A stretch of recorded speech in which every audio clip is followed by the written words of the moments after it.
So, hey guys, welcome back to part 3. Let's continue with the story.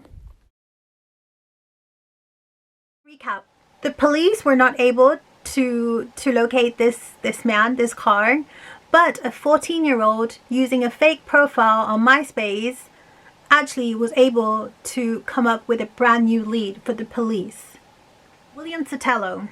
So he's brought into the police station, he's questioned about that night, the car. The police is like, well, you know, this has happened on that night. Were you involved? Tell me the truth. We already know, blah, blah, blah. And William's like, you sure it's me? So William kind of confesses and says, look, it's nothing to do with me. I was driving the car. There was another guy in the car by the name of Julio Herrero who did the shooting. He also stated that they shot at us first, and that's why we shot at them. Otherwise there was no reason for us to start shooting. The police didn't have any evidence to prove that Belinda or the other car number 1, that was neither here or there. But they now had another lead. Now, because William had been brought in just for questioning, there was no real evidence, so the police really had nothing that they could arrest William on. And also the police had just invited him for a chit chat. It wasn't really anything that they could have arrested him on, so they had to let William go. So in a way, they kind of knew something happened. They had no evidence at this stage, and it was kind of like going back to square one. Belinda and her family were feeling disheartened because here we are, they thought that they had finally found their one lead that would help them find the killer of their daughter. But that didn't happen. So Belinda, upset, decided to go back onto MySpace. She went onto MySpace and started talking to Jokes again, the guy that was at the police station. So she was talking to him and she got him to confess. So remember, she's not talking to him as Belinda, she's talking to him as Angel. So she starts talking to Jokes again, meaning Jokes as in William, as in Belinda's talking to him, but she's actually talking to him as if she is Angel. It's into conversation with him and she says, well, do you love me? And he says, yes, of course I do. Belinda breaks down and says, well, why did you kill me then? And he's thinking, what? She then types, I'm Crystal Theobald, the girl that you killed. Since that night, William never went back onto line. He never spoke to Angel. He never spoke to the other girl, aka Jamie and Belinda, again. It was like he went off the face of the earth. The police then realized that in the area there were other people that they could bring in for questioning. So they then bring in 2 members of the gang. One was named Manuel Lemus. So they are both brought in for questioning. William confesses to being in the car, but says, look, we had nothing to do with it. We were just in the car. It wasn't us. The other brother, Manuel, was a little bit more like, I don't really want to tell the police because I'm not a snitch. It's against policy. We don't snitch. We don't tell the police about one another. Occurred where the gang members actually attacked William and Manuel's house. So that's when Manuel and William fully confessed to the police what happened that night.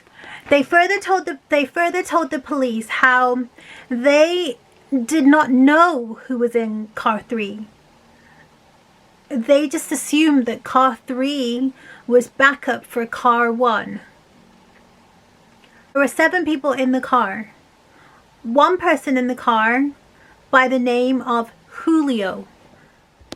So because of this confession, August 2007, the police were able to do a gang sweep in the area of Riverside, where they made up to 20 to 30 arrests were made. Julio, the boy who shot at the car, who also killed Crystal, was arrested and was sentenced to death. But Belinda felt when she got to know that Julio was 17. She was also told about his upbringing, like he didn't have any parents. He had to kind of, he was the brother that took care of his sister. He was the one that fed for his family. His mom was an addict and the kids had no stable upbringing, so he was the one who had to support the family. He was the one who brought in the money. There's an interview where Julio, the guy who shot Crystal, his sister is talking about her childhood, and she's looking at the pictures of her mom, and she's like, I remember my mom was an addict. I remember we never had any money for food. I remember when we were children, we used to have to pick up food from the floor to eat.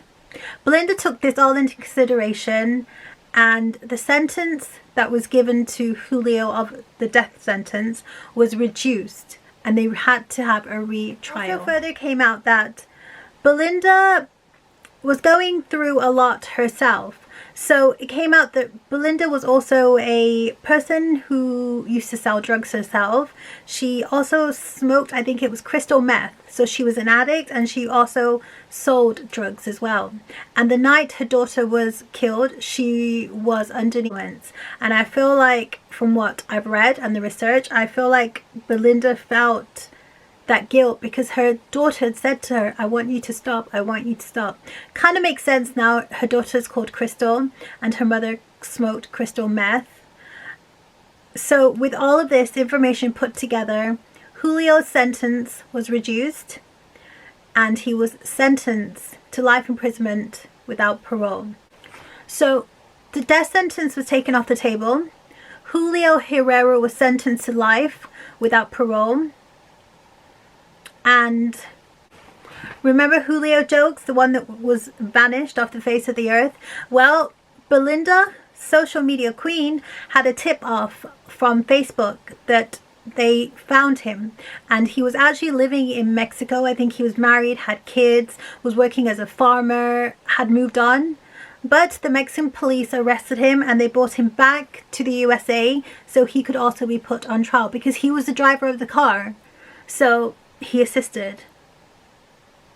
That was the story of Crystal Theobald and how Belinda Theobald found the killer of her daughter.